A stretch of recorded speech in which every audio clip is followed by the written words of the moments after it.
Hi guys, welcome back to yet another video. Bhai, I have a lot to study because my exams are just around the corner and I haven't even completed my syllabus yet. Revision तो तुम छोड़ ही दो actual में and मेरा पहला exam SST का है, which is one of my weakest subject. Like not properly weakest subject, but I have a lot of problem in studying that because SST is a very vast subject and it is open-ended too.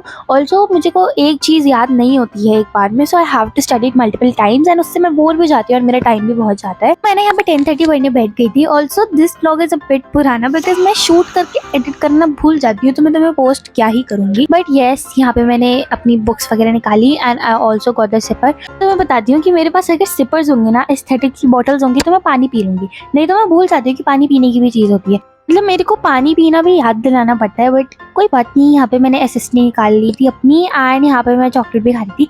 Also I was doing federalism मैंने complete कर लिया है अब तक and यहाँ पे मेरे को नोट्स बनाने थे इसके. तो मैं थोड़ा सा ना रफ आइडिया देती हूँ that how I make notes because तुम लोगों ने बहुत बार पूछ लिया है एंड आई थिंक नोट्स बनाना काफ़ी इंपॉर्टेंट होता है बिकॉज तुम्हें एनसीईआरटी इजीली समझ आ जाए, वो ज़्यादा इंपॉर्टेंट है. तो लेक्चर देखने के बाद अच्छे से सब कुछ समझने के बाद मैं अपनी एनसीईआरटी रीड करती हूँ एंड देन उसके बाद मेरे को जो भी उसमें से इंपॉर्टेंट लगता है वो हाईलाइट करती हूँ एंड देन अपनी लैंग्वेज में उसको लिखती हूँ जो भी मुझे समझ आया होता है. कभी कुछ लाइन्स मेरे को ज़्यादा समझ नहीं आती हैं तो मैं उन्हें बुक में से ही लिख लेती हूँ. ऑल्सो कीवर्ड्स आर इंपॉर्टेंट, जैसे बुक में लिखे हैं वैसे ही लिखना. अगर तुम उन्हीं कीवर्ड्स को इलैबोरेट करके आते हो और उनको अंडरलाइन करके आते हो बोर्ड एग्जाम्स में, तो तुम्हें डायरेक्टली पूरे मार्क्स मिलेंगे, which is very important to score of course good marks. And उसके बाद मैंने अपना लंच करा. लंच में था रोटी, दाल एंड दिस बैंगन का भरता. ऑल्सो मेरे को मैंगोज बहुत पसंद है, तो मुझे हर 2 घंटे में आम खाते देख सकते हो. ऑल्सो मैं यहाँ पे सीरीज देख रही थी नेटफ्लिक्स की, तो मुझे कमेंट्स में गेस करके बताना कौन सी है ये. एंड उसके बाद मैं बाहर गई एंड आई सॉ कि इतना भयंकर बारिश वाला मौसम है. ऑल्सो बारिश भी स्टार्ट हो ही गई थी एंड पता है मेरे को बारिश बहुत पसंद है. मतलब वो बारिश में जो ठंडी ठंडी हवा और मिट्टी की खुशबू होती है ना, मुझे वो बहुत पसंद है. मेरे को वो ह्यूमिडिटी नहीं पसंद जो बारिश के बाद होती है.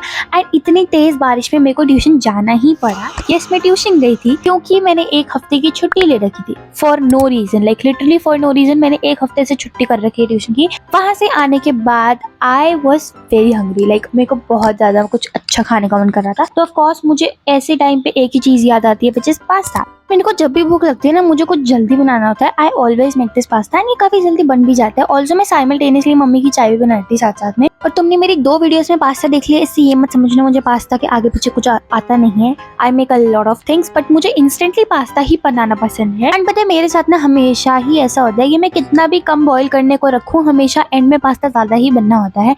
पता नहीं क्यों भाई, मैं कम भी रखूँ तो भी ज्यादा ही एंड में पास्ता बनता है. तुम देख सकते हो कि मैंने कितना ज्यादा पास्ता बना लिया था. बट ऑफकोर्स मैं तो खा ही लूंगी एंड यहाँ पे ऐसा हो ही नहीं सकता कि मैं कुछ गंदा ना करूँ.